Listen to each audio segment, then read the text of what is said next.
اللہ تعالیٰ کے نام سے شروع جو بڑا مہربان اور نہایت ہی رحم کرنے والا ہے۔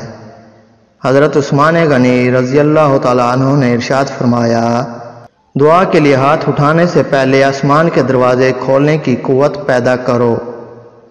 جانور اپنے مالک کو پہچانتا ہے مگر انسان اپنے خدا تعالیٰ کو نہیں پہچانتا۔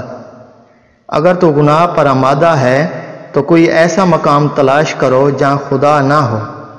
تلوار کا زخم جسم پر لگتا ہے اور زبان کا روح پر۔ مخاطب کو ایسی بات مت کہو جو اس کی سمجھ سے باہر ہو۔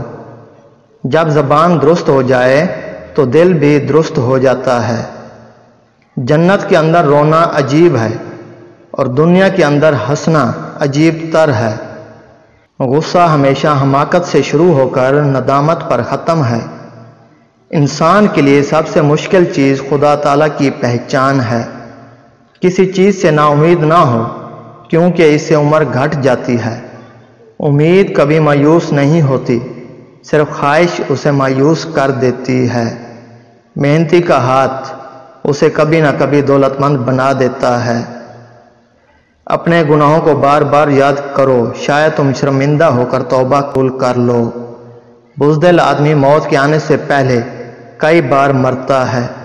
دلوں کو فتح کرنے کے لیے تلوار کی نہیں، عمل کی ضرورت ہوتی ہے۔ جو شخص زیادہ سوچنے والا ہوتا ہے وہ سب سے صحیح کام کرتا ہے۔